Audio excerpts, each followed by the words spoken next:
The wind had teeth and it was biting at the bones of the world. Elias felt it in the logs of his cabin. A low groan that was the mountain's only winter song. For 3 years, that song had been his only real company, a fitting harmony for the silence he had built around himself like a fortress. He sat by the fire, the light catching the jagged, silvered burn scar that climbed his forearm, a permanent map of the moment his life had ended and this quiet purgatory had begun. Outside, the snow was a swirling white madness, erasing the landscape, erasing time. He was oiling the action on a hunting rifle, not because he needed to, but because the methodical slide and click of steel was a sound he could control. It was then he heard it, a sound that didn't belong. Not the wind, not the house settling, but a frantic, rhythmic thumping against his door. He froze, every muscle tensed. No one came here. No one was supposed to know this place existed. He set the rifle down, his hand hovering near it, and moved toward the door. The thumping stopped, replaced by a weak scratching, then silence. He pulled back the heavy bolt, the sound deafening in the quiet room, and opened the door a crack. The wind howled in, throwing a spray of ice and snow across the floorboards. At first, he saw nothing but the blinding white of the storm. Then he looked down. A figure was crumpled on his porch, a small, dark heap against the snow. He opened the door wider. It was a girl, her face pale as bone, lips blue. She was young, barely a woman, and her thin coat was pulled tight over the impossible swell of a belly, heavy with child. Her eyes fluttered open, dark pools of desperation. She tried to speak, but only a choked whisper escaped. He hesitated for only a second, a lifetime of practiced isolation warring with a deeper, buried instinct. The sight of her, so utterly broken at his threshold, was a violation of the peace he had so carefully curated. But it was the sight of the child she carried that made the decision for him. He reached down, his large, calloused hands surprisingly gentle as he scooped her into his arms. She weighed almost nothing. As he carried her inside, away from the storm's fury, she murmured something against his chest, a single slurred word. Please, he laid her on the worn rug before the hearth, the firelight dancing across her exhausted face. Her breathing was shallow, ragged. He pulled off her wet boots and chafed her frozen hands between his own, the life in his palms trying to will itself into her. Her eyes opened again, clearer this time, and filled with a raw, animal terror as she took in the strange room, the strange man. She flinched, trying to pull away. Easy, he said, his voice a low rumble, rusty from disuse. You're safe. Just the storm. He stood and moved to the kettle, his movements deliberate, unthreatening. He was acutely aware of her gaze on him, tracking every step. He made her tea, sweet and hot, and held the tin mug for her as she sipped, her hands trembling too much to hold it herself. She drank it all, the warmth seeming to travel through her, chasing some of the fear from her eyes. She looked down at her stomach, a hand resting protectively over the curve. 8 months, she said, her voice hoarse. It wasn't an explanation. It was a statement of fact, the central truth of her existence. He just nodded, his gaze lingering on the fire. He didn't ask her name or where she came from, or who she was running from. The storm and her swollen belly told him all he needed to know for now. He gave her his bed, a simple cot in the corner, and took the floor by the fire for himself. In the middle of the night, he awoke to a soft cry. He sat up. She was thrashing in her sleep, whimpering words he couldn't understand. No, stop. Leave me alone. He rose and knelt by the cot. He didn't touch her, just spoke her back from the nightmare. You're all right, he said, his voice steady. You're safe here. Her eyes snapped open, wide with panic, then focused on his face in the dim firelight. The terror receded, replaced by a profound, soul-deep weariness. She didn't speak, but he saw the silent question in her gaze. He answered it with a quiet nod, a promise he wasn't sure he could keep, and returned to his spot by the fire, listening to the twin sounds of her breathing and the dying wind. The storm broke with the dawn. Sunlight, brilliant and blinding off the fresh snow, streamed through the cabin's single window. Lena, she had told him her name was Lena, sat at the small table, nursing a mug of coffee. The color had returned to her cheeks. She looked less like a ghost and more like a girl pretending to be a woman. She watched him as he moved about the cabin, his quiet competence a strange comfort. He had a stillness about him, a sorrow so deep it had become part of his foundation. She noticed the scar then, the way the firelight had shown it to her the night before. "What happened?" she asked, her voice soft. He stopped, his back to her, and for a moment she thought he wouldn't answer. "A fire," he said, his voice flat. "I made a mistake. Someone got hurt." He turned, and his eyes, gray as a winter sky, met hers.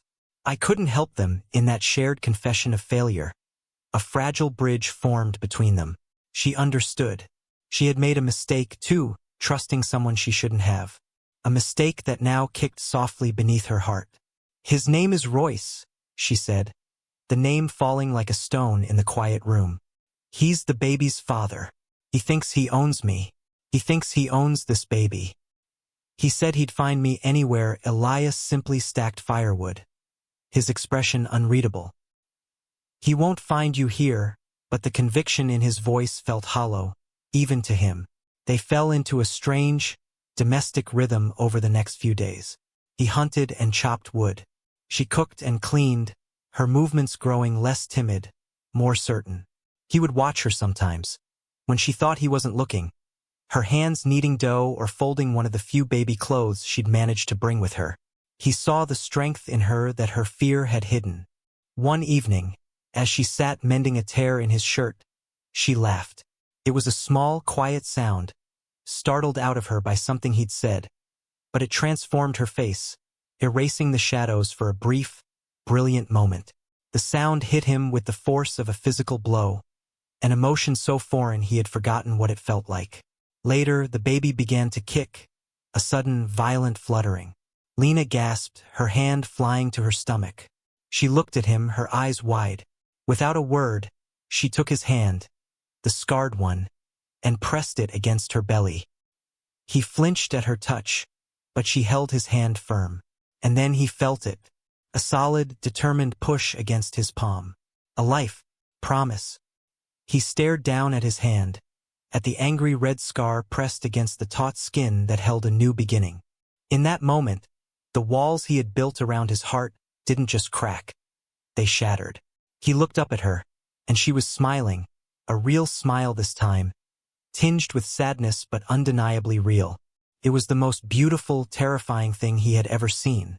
"When I was with him," she whispered, her smile fading, "it was like being in a jail with no windows. Every day, just the same walls, the same fear. Please." She looked at him, her eyes pleading, her voice cracking with the weight of her request. "Hijack me from this jail. Don't let him take me back." He pulled his hand away slowly, curling it into a fist at his side. He didn't speak. He just gave a single, sharp nod. The promise was made. He was no longer just a man in a cabin. He was a guardian. 3 days later, the sound came. Not the wind, not an animal. The low, guttural growl of a truck engine, grinding its way up the mountain road he thought no one else knew. Lena's head snapped up, the color draining from her face. The smile was gone, replaced by the old, familiar terror. Elias didn't hesitate. He moved to the window, peering through the glass. A black pickup truck, mud-splattered and menacing, was parked at the edge of the clearing. A man climbed out. He was tall and broad, with an arrogance in his posture that was visible even from 100 yards away. "Royce, go to the bedroom," Elias said, his voice dangerously calm. "Lock the door. Don't come out. No matter what you hear." She looked at him, her eyes wide with fear for him. "Elias, go." Now he grabbed the rifle from its pegs above the mantel. He didn't check the action this time. He knew it was ready. He stepped out onto the porch, the cold air a shock against his skin. He stood there, rifle held loosely at his side, and waited. Royce swaggered towards the cabin, a smirk on his face. He stopped at the bottom of the porch steps, his eyes flicking from Elias to the cabin door, as if he could see right through it. "I'm looking for my wife," Royce said, his voice smooth and possessive. "Little thing. Pregnant. I know she's in there." "You're mistaken," Elias said, his voice flat. "There's no one here but me." Royce's smirk widened. "Don't lie to me, old man. I tracked her phone to this godforsaken pile of wood. She's my property. So is what she's carrying. Now you can step aside or I can move you." Elias didn't move. He just stood there, a mountain of a man rooted in grief and newfound purpose. "She's not your property. And she's not going with you." The pretense of civility dropped from Royce's face, replaced by a vicious snarl. He lunged up the steps. Elias was ready. He didn't raise the rifle to shoot. He used it as a barrier, deflecting Royce's first wild punch. The fight was not the clean, detached violence of a film. It was clumsy, brutal, and desperate. Royce was younger, maybe stronger, but Elias was fueled by something more potent than rage. He was fueled by redemption. Royce landed a solid blow to his jaw, and Elias staggered back, tasting blood. The world spun for a second. Through the haze of pain, he saw Lena's face in his mind, her small, hopeful smile. He saw his scar, felt the phantom heat of the fire that had taken everything from him. He would not fail again. He drove his shoulder into Royce's gut, sending the bigger man stumbling backward. They crashed against the porch railing, the old wood groaning in protest. Royce's hands went for his throat, squeezing, his face a mask of fury. As Elias's vision started to dim, his hand found a stray piece of firewood stacked by the door. He swung it with all the force he had left, a desperate, final act. The crack of wood against bone was sickeningly loud in the winter silence. Royce crumpled, unconscious, to the porch floor. Elias stood over him, chest heaving, blood dripping from his lip. He didn't feel triumph, only a vast, aching emptiness where his fear had been. He left Royce tied up on the porch and went back inside. The cabin was silent. The bedroom door was still locked. He knocked softly. "Lena." The bolt slid back, and the door opened. She stood there, her face tear-streaked but her eyes clear. She looked past him, to the figure on the porch, then back to the cut on his lip, the raw knuckles of his hand. She didn't say anything. She simply stepped forward and gently touched his cheek, her fingers tracing the new wound. Then, she took a cloth and began to clean the blood from his face, her touch as tender as his had been when she first arrived.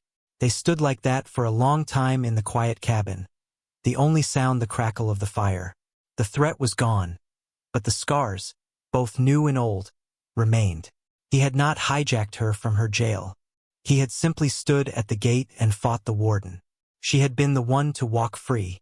As the sun began to set, casting long golden light across the snow, she looked up at him, her hand still resting on his arm, over the old burn. "Thank you," she whispered. He met her gaze, and for the first time in years, the bleak winter in his own soul felt the distant promise of a thaw. He wasn't healed, and she wasn't whole, but here, in this small pocket of quiet in a harsh world, they had found something that felt like the beginning of grace. Outside, the world was vast and white and silent. Inside, the fire burned bright, casting two shadows on the wall that, for now, were not alone.